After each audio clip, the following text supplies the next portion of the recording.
या नवरात्रोत्सवाच्या निमित्ताने या ठिकाणी तुम्हाला सर्वांना शुभेच्छा देतोय। येणारा विजयादशमीचा आपला हा सण सगळ्यात मोठा सण, आम्ही तिथं तुम्हाला काय शुभेच्छा द्यायला नसणार, दोन्ही बुवांच्या वतीने या ठिकाणी तुम्हाला शुभेच्छा देतोय। या ठिकाणी भजनाला सुरुवात करतोय। वेळेचं बंधन अतिशय हा चांगला उपक्रम आहे सध्या। मंडळी सांगितलं की लोक बदलण्यात वेळ काढतात नाही का। मी म्हणतो ही 20 मिनिटाची तुम्ही दिलीत ना, 20 मिनिटं सुरुवातीला भजनाला, मी म्हणतो 40 मिनिटं द्या वा, 20 मिनिटं नाही 40 मिनिटं द्या भजनाला। भजन करणं ही सोपी गोष्ट नाही ना। गजराला आम्ही 2-2 तास काढू शकतो, भजनाला तास काढून दाखवा। जेव्हा भजनाला आम्ही एखादा तास काढून दाखवू ना, तेव्हा खरं भजन तुम्हाला समजेल नाही का। ही परिस्थिती आहे। भजन म्हटलं की बघा अक्षर क्लिअर आहे त्यांना, भजन सोपं नाही आहे। अरे भजन सोपे परे आहे कठीण, घ्यावं सोसल्या मिळाले नाही तर देव पण। अरे भजन नाम देवाने ते केले, दगडाचे बनवले टाळ देव उलटे फिरविले। ही भजनाची ताकद आहे। नामदेवाला सांगितलं पुजाऱ्यांनी, इथे काय करतोच नाही, टाळ करतोच नाही, ते भजन करतोय ते देवळाच्या पाठी जाऊ कर। नामदेवाला राग आला, रागासकट तो पोरगा उठला आणि देवळाच्या पाठी जाऊन दगडाचे टाळ बनवले आणि एवढा नामस्मरणामध्ये मग्न झाला, प्रत्यक्ष भगवंताला काळजी पडली आणि शेवटी देव उलट फिरवू लागलं। ही भजनाची महती आहे बघा, ही भजनाची महती आहे। हे आम्ही सांगायला पाहिजे, पण 2020च्या माध्यमातून हे आम्हाला सांगायची वेळ येत नाही। जोपर्यंत आम्ही दोघांची एकमेकांची जोपर्यंत लेवल करत नाही, तोपर्यंत 2020 झाल्यासारखीच वाटत नाही मंडळी। ही भजनाची परंपरा आज खरोखर बरं वाटतं। जो माझं वादेली म्हणतो त्या आमच्या कोकणात, वादेली म्हणजे आज जो होणार तो वाद, भांडण होणार, पण भांडण होईल सुरांचं, भांडण होईल भजनाचं। एकमेकाचं आमचं भांडण होणार नाही आणि शक्य नाही आता। पण आज सध्या भांडणाला जास्त वेळ आहे। पूर्वी लोक भांडणं सोडवायला जायची, आज भांडण सोडवायच्या भांडणात कोण पडत नाही। एका दोघांची भांडणं लागली का येऊ लागलो रील्स तयार करू, रील्सचा जमाना सध्या असो, पण कुठलाही जमाना कधी येऊ दे किती येऊ दे, पण नामस्मरणाचा पर्याय नाही का। नामस्मरण हे खूप महत्व आहे। आज बघा ना, कोण प्रतिष्ठित असेल, कोण पैशाने श्रीमंत असतील, पण आज या भगवंताच्या दरबारात सगळे एकच आहोत, बरोबर ना। या भगवंताच्या या मातेच्या दरबारात आपण एकच आहोत, म्हणजे आपल्या या भगवंताच्या ठिकाणी कोण मोठा नाही, कोण लहान नाही, कोण गरीब नाही, कोण श्रीमंत नाही, सगळे आहे या भगवंताची या मातेची लेकरे बघा। आणि म्हणून आज तिला काय आवडतं, या मातेला काय आवडतं, तर तिला आवडतं हे नामस्मरण। आणि या नामस्मरणामधून तुम्हा सर्वांचं थोडंसं फार मनोरंजन या ठिकाणी आम्ही उभं करणार। बुवांनी शब्द दिले, 100% गॅरंटी दिलेली आहे नाही का। आणि तशीच गॅरंटी आम्ही बुवांची सुद्धा देतोय। फक्त काय तो मला थोडं सुरुवातीला थोडं दिवस येण्याचा प्रयत्न करणार, पण त्याची हिंमत नाही। तो डायरेक्ट माझ्यावर अटॅक करू शकत नाही, हिंमत नाही त्याची। तो फक्त माझे केस बघा, माझा रंग बघा, याचा पलीकडे तो जाणारच नाही। हे सर मी मालवणी बोलणार, चालेल ना थोडं कारण चालेल ना, म्हणजे काय म्हणजे मागा तुम्ही लायसन्स दिला टाका, हा चालेल बघा, मान खाली घालून हवायचं नाही का असं, ठीक आहे चालेल। मंडळी माझी तारीफ केली की अजित कडकडे, परत आमचे सुरेश वाडकर यांच्या जोडीला गाणारे, असं काय नाही होते तर मस्करी पुढे तुम्ही मला घेऊन तुम्ही तेवढं अपेक्षा माझ्याकडे ठेवणार नाही, मी काय कोणी नाही काढणार। जरी त्यांच्या जोडीला जरी बसलो नाही, लक्षात ठेव शब्द घ्या, जरी त्यांच्या जोडीला मी बसलो नाही, पण त्यांचे संस्कार मात्र मी माझ्या मनावर नेहमीच बोललेले आहेत बघा। कारण ही बहुत आणि कुठेतरी प्रयत्न करतोय। ओके ठीक आहे।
माझ्या भांडणातून सगळीच वाजवायचा.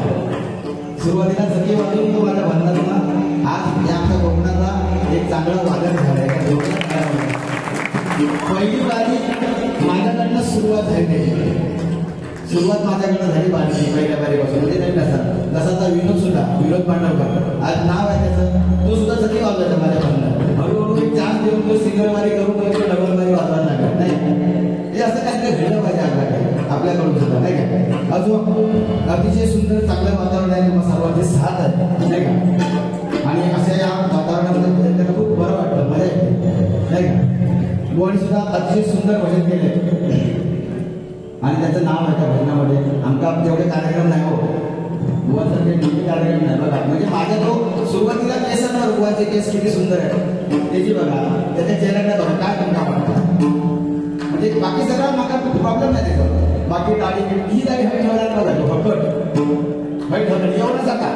म्हणजे न्हावी विसरलो का कळत नाही का. म्हणजे एवढी ठेवची गरज नाही होती. ठेवायची तर पूर्ण दाढी ठेवायची नाही का. म्हणजे एका कट म्हणतात माहिती कट हलकट मग तो हलता ना. म्हणजे शिकण्यात येतात तो नुसतं तो बोलणं गायला गेला की तो हलत राहणार नसतात कट हा म्हणून त्याला आपण हलकट. बाकी तो काहीतरी गाडी घ्यायला एवढं काही मोठं नाही आणि दिले तरी त्याच्याकडे राहत नाही. म्हणजे किती बोलते त्यांना तेच म्हणा बोलतो तू कसं काय जोरासारखं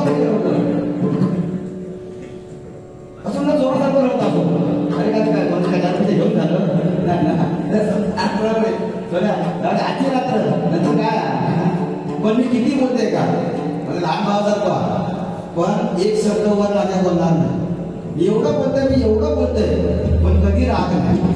निर्लज्ज माणसापासून राग नसतात हे लक्षात नाही. त्याच्यामध्ये राग कसं नाही पण बोलता पाहिजे. मला खूप आवडतं आणि बारीक ह्याच्यावर माझ्याकडे माझ्या जसं खुलं असतंय बाकीच्याबरोबर मला टेन्शन असतं पण ह्याच्याबरोबर नाही. जो जेवढं निर्लज्ज तेवढं मी सुद्धा निर्लज्ज. दोन्ही तसे काय नाही आणि हो चालता गडबडमध्ये होता. पण तुला सांगता की एकही वाईट शब्द आम्ही दोन्ही बोलणार नाही. त्यासाठी आम्ही दोन्ही बोलची बोल दिलेली आहे का.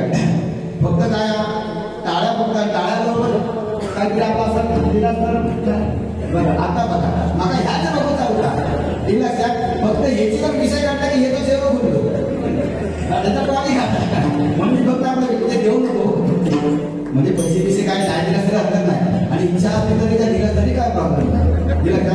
पण काय दिला तर ह्यो सुद्धा आता तो 84 ना 100 द्यावा काय उभं राहून नाचलं तर मागायला करणार आणि जातो बरं असं जोडी खरोखर छान बरं वाटतं म्हणजे करून जरा चला आय लव्ह यू बस एवढं राहता तरी माझ्या टाकायचा काय दिला गेला काय ठीक आहे. चला वेळेचं बंधन दिलंय ना थोड्या वेळेत आम्हाला एवढं काय पण एक मात्र लक्षात ठेवा आज वेळेचं बंधन दिले आम्हाला पण तुमची जबाबदारी वेळेच्या अगोदर एक जरी माणूस हैसून उठलो देवीची शपथ आहे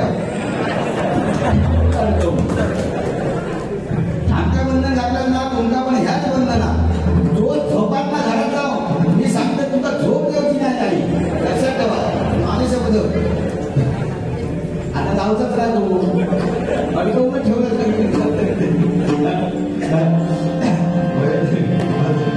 असं काय वेळेचं बंधन दिले पण पूर्ण भजन आमच्याकडनं करून घ्यायचं पूर्ण भजन करून घ्यायचं. गवळणीपर्यंत गव्हाणी भारूड बुवा एवढं सुंदर सांगतात ना रवी सुतार बुवाचं भारूड ऐकावं ना 5-4 बुवांच्या नंतर भारूड त्यांनी ऐकावं ते रवी सुतार बुवांचंच एका जोरदार टाळामध्ये भारूड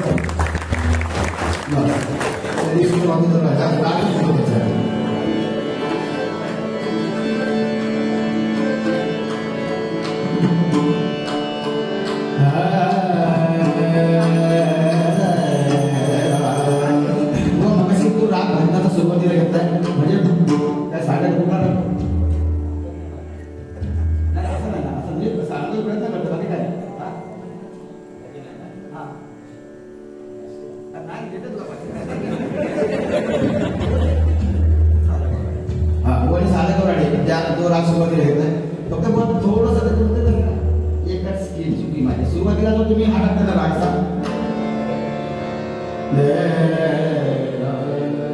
ती वगैरे झाली ना बुवा चुकतंय का माझं नाही हा म्हणजे जो सुरुवातीलाच म्हणजे कसं वाटतं मी पण पहिलेपासून सुरुवात करतो की काय पहिलेपासून सुरुवात करतो म्हणजे किती मागा झाली पण तिथे कुठेतरी कारण तो जो अंश आहे ना तिथे जो आपण पकड म्हणतो रागाची ना ती गाण्यामध्ये पण येते लक्षात ठेवा आणि ती गाण्यामध्ये यायला पाहिजे किंवा त्या गाण्यातली पकड घेऊन कोण तो राग चालला पाहिजे चुकलं तर माफ करा फक्त सांगत होतं राग म्हणून